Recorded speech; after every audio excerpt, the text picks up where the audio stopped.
fala concurseiro aí, como vocês estão? Espero que esteja tudo bem com vocês. Me chamo Lucas Santos, ajudarei os senhores aí nessa matéria de Direito Penal, beleza? Dessa vez, a parte 2, relacionada aí à Lei Penal do Tempo e do Espaço. Mas dessa vez, vamos para o artigo 6, comentar o artigo 5º e o artigo 6º, que vai falar acerca do lugar do crime, beleza? Vamos nessa, vamos iniciar o vídeo.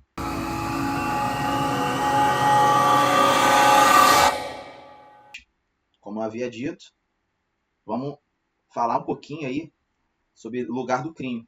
Senhores, não tem muita enrolação aqui. Aqui eu vou tentar resumir o máximo possível, tá? Focado aí aos concursos públicos da área policial, tá? Você que vai fazer PMES, vai fazer outros PMs aí.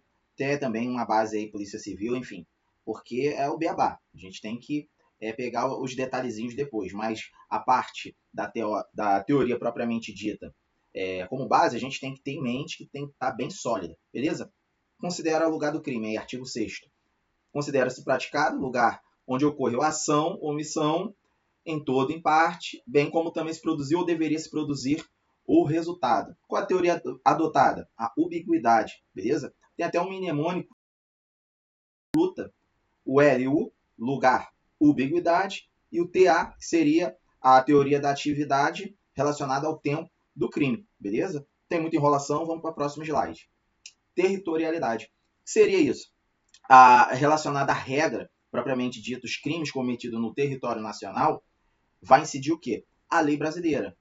Só que tem um detalhezinho interessante, que não podendo infringir o quê? Os tratados na qual o Brasil propriamente está vinculado, respeitando o ordenamento jurídico internacional. Aí vamos lá para o artigo 5º, beleza? Aí tem uma exceçãozinha que é muito interessante, por exemplo, os crimes praticados relacionados a autoridades diplomáticas, entende?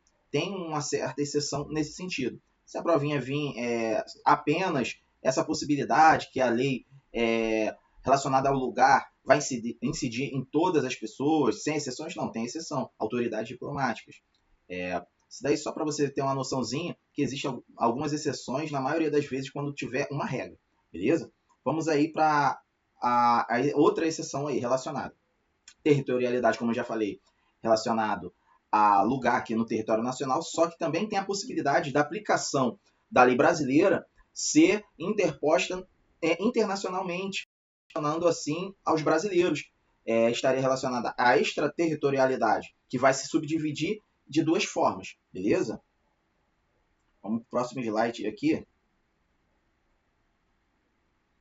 Assim, só dando uma pincelada aqui, voltando, essa a teoria da territorialidade, pela doutrina, ela falada que é a territorialidade mitigada ou temperada, que seria o quê? Obedecendo de forma absoluta, incide a lei brasileira de forma absoluta? Não, porque eu já te falei a exceção, relacionado, por exemplo, à autoridade diplomática, respeitando o quê? Tratados internacionais, regras de direito internacional, beleza? Vamos lá, extraterritorialidade, agora sim. Então, o que a gente, vamos lá, ser observado? Primeiro, a incondicionada. A incondicionada, ela será aplicada ao agente, ao brasileiro propriamente dito, independente desse agente ele for absolvido no estrangeiro, se o indivíduo ele for excluído da punibilidade do estrangeiro, ele não foi punido, independente de qualquer coisa, ele vai sim responder pela lei brasileira, ok? E o próprio Código Penal ele vai trazer esse quando será punido. Aí vamos dizer aí propriamente dito, exemplo dos crimes, melhor dizendo, contra a liberdade e contra a vida do presidente da República. Ouça bem, é contra a vida e liberdade, não é contra a honra, não é contra o patrimônio do presidente da República, tá? É contra a liberdade. Já vi questões e muita gente erra. É contra a liberdade, tá bom?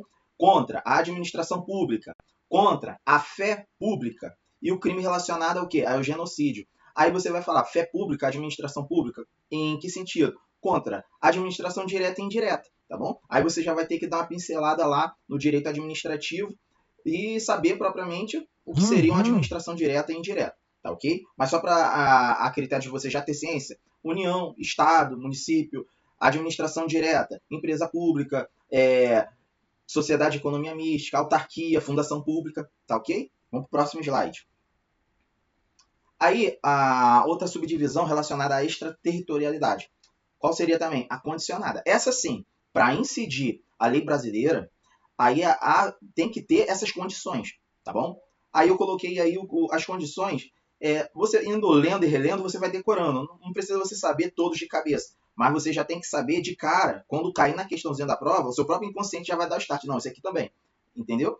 Aí vamos pro primeiro critério, que eu já sei de cabeça. O agente ele tem que chegar ao território nacional, ele tem que adentrar no território nacional. Esse agente ele não pode ter cumprido pena no exterior, ele não pode ser inocentado, entendeu?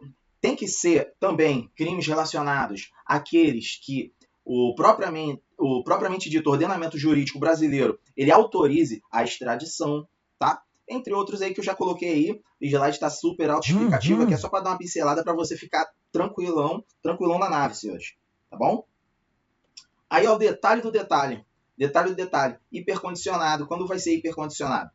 Além desses requisitos da condicionado, haveria também esses pontos. Quando for negada a extradição, quando não foi pedida a extradição, ou quando houve o quê? A requisição do ministro da Justiça. Então, foi uma aula bem tranquila, uma aula bem curtinha, tá? Só para encerrar aquela parte do Lei Penal, tempo e no espaço, tá bom?